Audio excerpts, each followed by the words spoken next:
Welcome back into the channel. Today we are here to make your real golf games better, just like we do with all of the PGA Tour 2K21 content. This is a part of the channel that I am extremely happy to get into because just like we want to do in all things, we want to lower our handicaps when it comes down to golf. So I'm not going to pretty much dive too much into anything. If you are new to the channel and you would love to just get tips on how I lowered my handicap all the way down to a 5 using these mindless tips and drills that I have received from a PGA professional, then definitely don't forget to hit that subscribe button, hit the notification, and like this video so we can get it around to as many people as possible. But let's dive right into the action here as I break down this old swing of mine. First off, you can see that I have a blue line going through just about my shoulder, and that is what the swing plane actually is. If you videotape yourself from behind, and you would see and be able to draw a line from the ball pretty much to your shoulder, that would equate to what the swing path is supposed to be.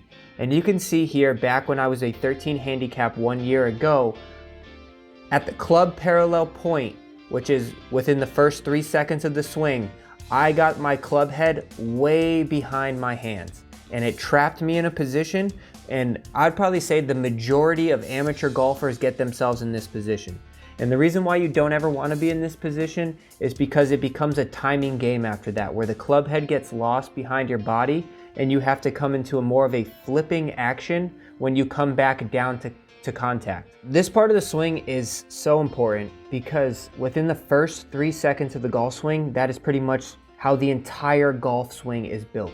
Where you get the club at this point and club parallel point, this is known as, is pretty much the determining factor on how it's going to be when it comes all the way back down at contact.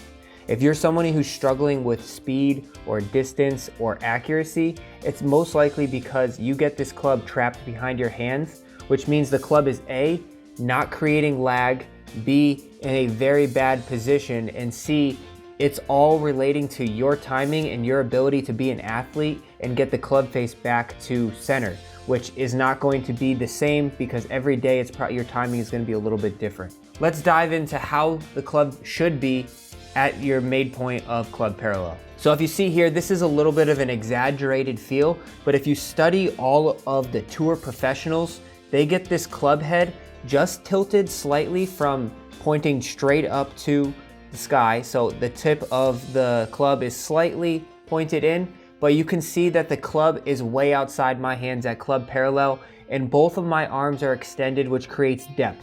And when you create depth and you keep the club outside your hands, you create lag and you create accuracy. And you'll be getting the ball started a lot more directly on your line, and you'll actually increase your distance. Anyone who I have helped has immediately seen a big distance jump right from just learning how to get the club to lag in the proper way.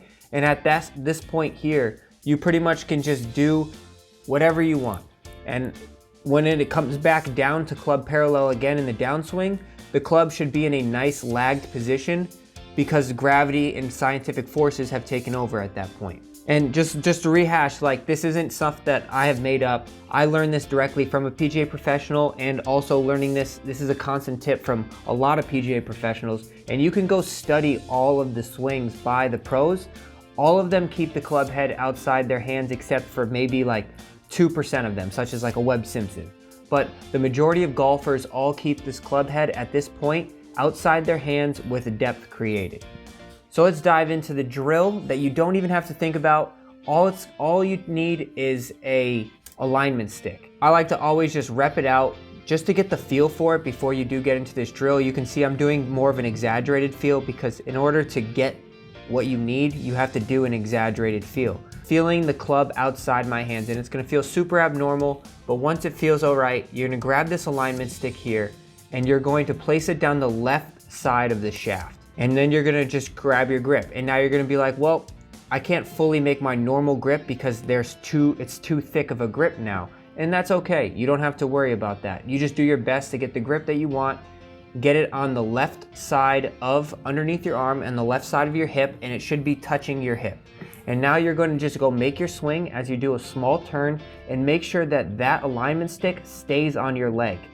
It should not leave your leg, otherwise you're tucking the club behind your hands again. So it should just literally fall right down your left side of your leg. Now you're gonna go up to a normal, so we have a behind the image shot, and just once again, you can see the club naturally without even thinking. You don't have to purposefully do it. All you have to do is just focus on keeping that alignment stick along the left side of your leg. And it will do everything you need. It keeps the face square, and you don't have to worry about anything at that point.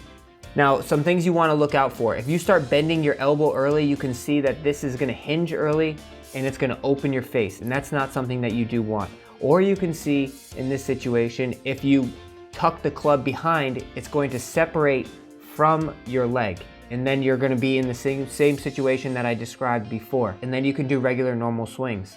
And then after that point, it's pretty simple. You just hop on in, grab a club, and your muscles are now preset, so that way you don't even have to think about getting the club there. The club will just be there, and you'll know it's just muscle memory at that point, and you can swing freely.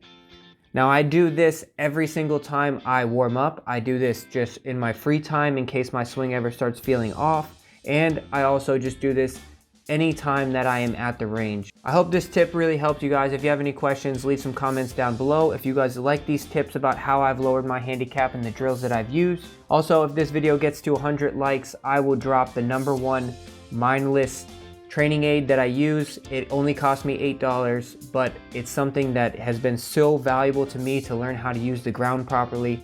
Definitely don't forget to hit that like button, and thanks for tuning in. We'll catch you guys next time.